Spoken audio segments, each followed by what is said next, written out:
कि लिथियम का साइज क्या होता है, बहुत छोटा होता है, एटॉमिक साइज बहुत छोटा होता है, तो इसीलिए क्या होता है, इसका बहुत स्ट्रॉन्ग क्या होता है, पॉजिटिव फील्ड रहता है। ये तुरंत क्या करता है, नेगेटिव ऑक्सीजन क्या करता है, अट्रैक्ट कर लेता है एकदम, ठीक है। और अट्रैक्ट करने के बाद में ऑक्सीजन के पास में इलेक्ट्रॉन अवेलेबल रहता ही नहीं कुछ भी, यानी कि सारा इलेक्ट्रॉन जो है, इलेक्ट्रॉन का क्लाउड जो है, इलेक्ट्रॉन की डेंसिटी जो है, लिथियम ही क्या करता है, पावरफुल होता है ना वो, तो क्योंकि पॉजिटिव के चार्ज है उसके पास और बहुत छोटा कैटायन है वो, तो बहुत ही स्ट्रॉन्ग क्या है, पॉजिटिव पावर उसके पास में। तो ऑक्सीजन के सारे इलेक्ट्रॉन डेंसिटी को, यानी सारे इलेक्ट्रॉन क्लाउड को क्या करते हैं, अपनी तरह अट्रैक्ट कर लेते हैं, ठीक है। जिसके चलते क्या होता है, लिथियम ऑक्सीजन के साथ ही क्या रहता है, कंबाइन रहता है, ठीक है। इसके चलते ये होता है कि ऑक्सीजन जो है दूसरे ऑक्सीजन के साथ में कंबाइन नहीं कर पाता है, समझ में आ रहा है, क्योंकि उसके पास कोई भी इलेक्ट्रॉन का क्लाउड या इलेक्ट्रॉन डेंसिटी या फ्री इलेक्ट्रॉन बचा ही नहीं कि वो दूसरे ऑक्सीजन के साथ में कंबाइन करे, समझ में आ रहा है।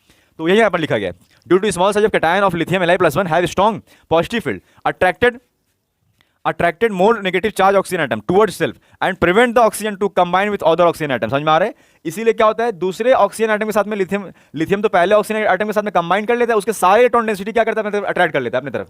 जिसके चलते क्या होता है, उस ऑक्सीजन के पास में अवेलेबल कुछ रहा ही नहीं, मतलब कुछ उसके पास रहा ही नहीं इलेक्ट्रॉन या कह लो इलेक्ट्रॉन डेंसिटी, जो वो ऑक्सीजन जो है दूसरे ऑक्सीजन के साथ कंबाइन करे, ठीक है। इसलिए क्या होता है, लिथियम जो होता है नॉर्मल ऑक्साइड फॉर्म करता है, यानी कि Li2O, ठीक है। लेकिन बाकी अगर दूसरे अगर एलिमेंट की अगर हम बात करें, दूसरे आयंस की बात करें, सोडियम, तो सोडियम जो है Na+1, ये क्या होता है स्टूडेंट, ये कंपेरेटिवली लिथियम में क्या होता है, वीक होता है, इसका पॉजिटिव फील्ड क्या होता है, वीक होता है। तो सोडियम कंबाइन तो करता है लेकिन लेस फोर्स से कंबाइन करता है, ठीक है, लेस अट्रैक्टिव फोर्स से ऑक्सीजन के साथ में कंबाइन करता है।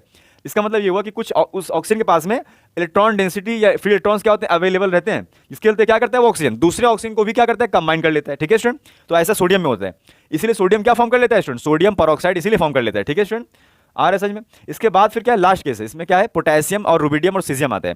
अब इनका पॉजिटिव पावर क्या और भी ज्यादा वीक है, ठीक है। तो ये तो एक ऑक्सीजन को कंबाइन कर रहे हैं, लेकिन अब वो ऑक्सीजन जो है बहुत ही ज्यादा क्या है, समझ लो, उसके पास में फ्री क्या इलेक्ट्रॉन्स है, मतलब क्योंकि पोटेशियम रुबिडियम सीजियम जो है, जो इनके पास पॉजिटिव चार्ज है, ये बहुत वीक है, ये ज्यादा अट्रैक्ट कर ही नहीं पा रहे उसके नेगेटिव चार्ज को ऑक्सीजन के। तो ऑक्सीजन के पास में ज्यादा अवेलेबल रहता है फिर इलेक्ट्रॉन डेंसिटी, वो क्या करता है ऑक्सीजन, बाकी दूसरे ऑक्सीजन क्या करता है, अट्रैक्ट करके रखता है, यानी कि सुपर ऑक्साइड फॉर्म कर लेता है फिर, ठीक है।